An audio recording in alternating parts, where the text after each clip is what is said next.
Appreciate everybody being here, visiting with Flames co-defensive coordinator Jack Curtis. And Coach, if you want to start off with comments on just how spring ball's gone, then we'll take questions after that. Okay.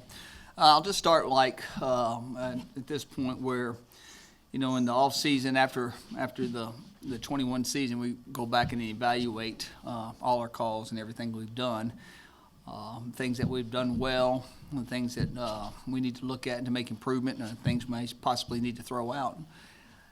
So we did that, and there's some new things that we have installed on defense this year that's pretty foreign to our players. I think at this particular point in time, we've done a pretty nice job of adjusting. It's very difficult against our offense because of the high tempo and the amount of motions and shifts that we get.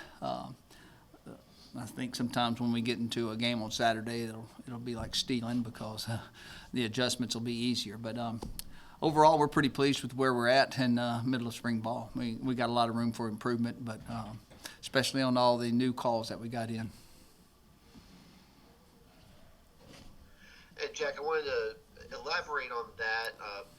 With you and Josh now running the defense, did you guys spend a lot of time during the winter, like coming up with ideas of how to make this defense better? And is that part of coming up with these new calls? Yeah, it was, and like I said, we both have had some ideas that we didn't do in the previous year.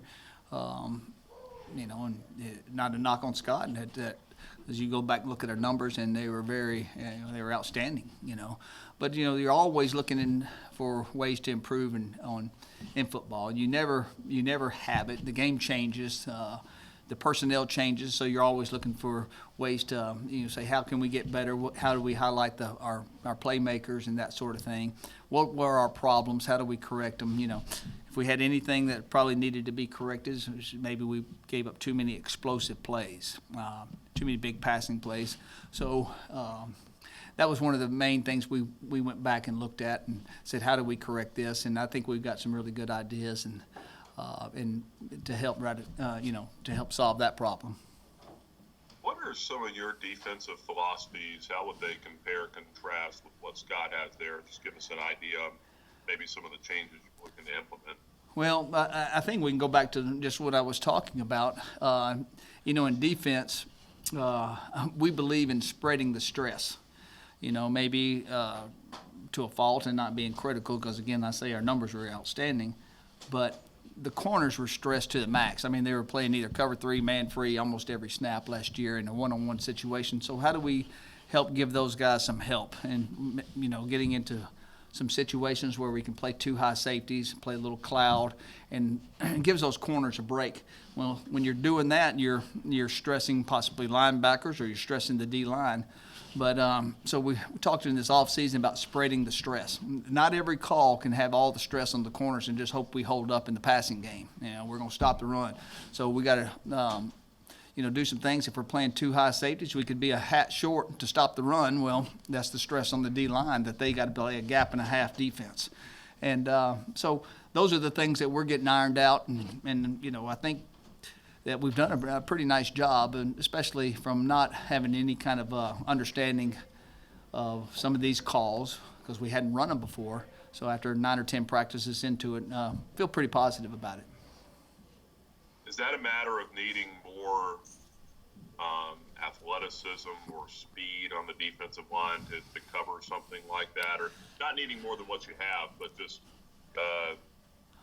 there'll need to be some speed or something to cover some of that stress that you're talking about? Well, I think this is, if the better your D-line is, the more you can take off the secondary, because maybe we can stop the run without creating or getting the extra hat in the box and overloading the box and putting the corners out there on the island. So at times, the better you are, you can play some things that are, is not as risky and didn't have the risk of giving the explosive play up as much. So those are the things we're looking at, and that's all revolves around down and distance and situations that you have and the type of quarterbacks that you're playing against. Athletic quarterbacks that are running the football, and it's a little bit more difficult to do some of those things. But if you got a pocket passer, then you can, that throws the ball very well, and then you want to play with some more coverage.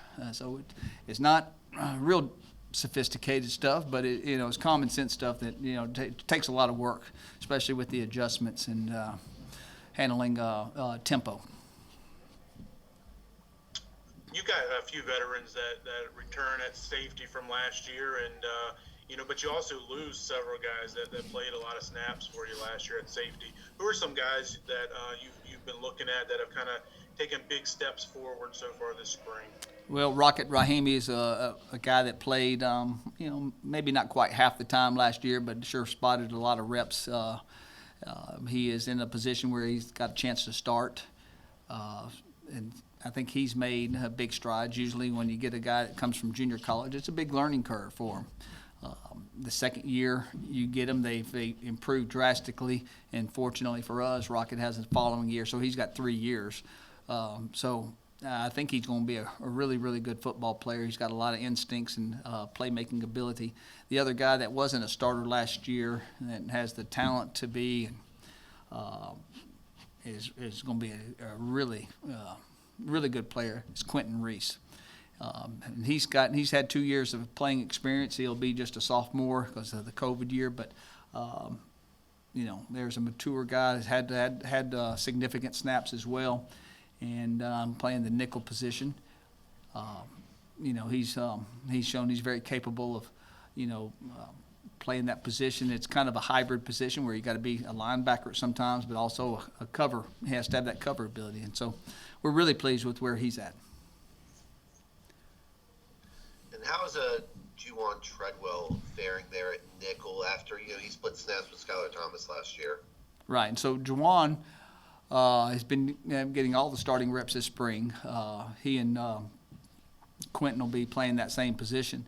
But I think the things that we're doing, playing a little bit more too high safety looks, helps Juwan. He's not as much man-to-man technique, and so he's a very good football player, very knowledgeable, has a lot of playing experience as well. So where we can put him in a position that he's not totally in one-on-one all the time, that I think that plays into his hands and makes him a better football player, and it's going to allow him to see a lot more reps.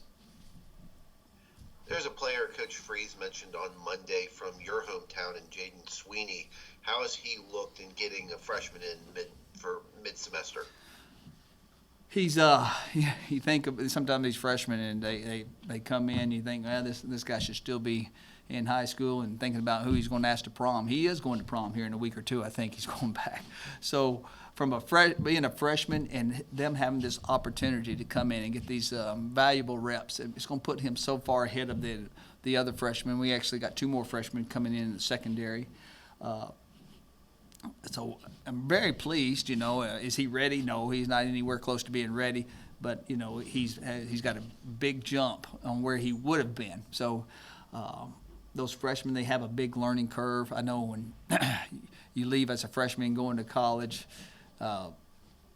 months earlier than your class graduates, it's a little bit difficult. First time away from home, and you're choosing to do that. It's not like you graduate and you can go back. You're choosing to leave early and leave your friends behind. That's a little bit harder to do than when everybody has to exit in May, and there is no going back. Now everybody's walking out the door. You chose to leave your classmates behind because you're dedicated to football and want an opportunity to get in there and see if you can get in the mix for the upcoming season. So we're happy that he's here. He's made tremendous strides as well, and he's going to be a really good football player. Take one more for Jack here, and then I think Okay. he's got some meetings he's got to get to. Feels like if we're talking to safeties coach, we got to ask about Scruggs. A guy who's been around for a long time, and Coach Freeze talked on Monday about him being not just a defensive leader but a team leader. What are some things that you've been talking to him since the end of last season about him trying, looking for ways to improve going into this upcoming year?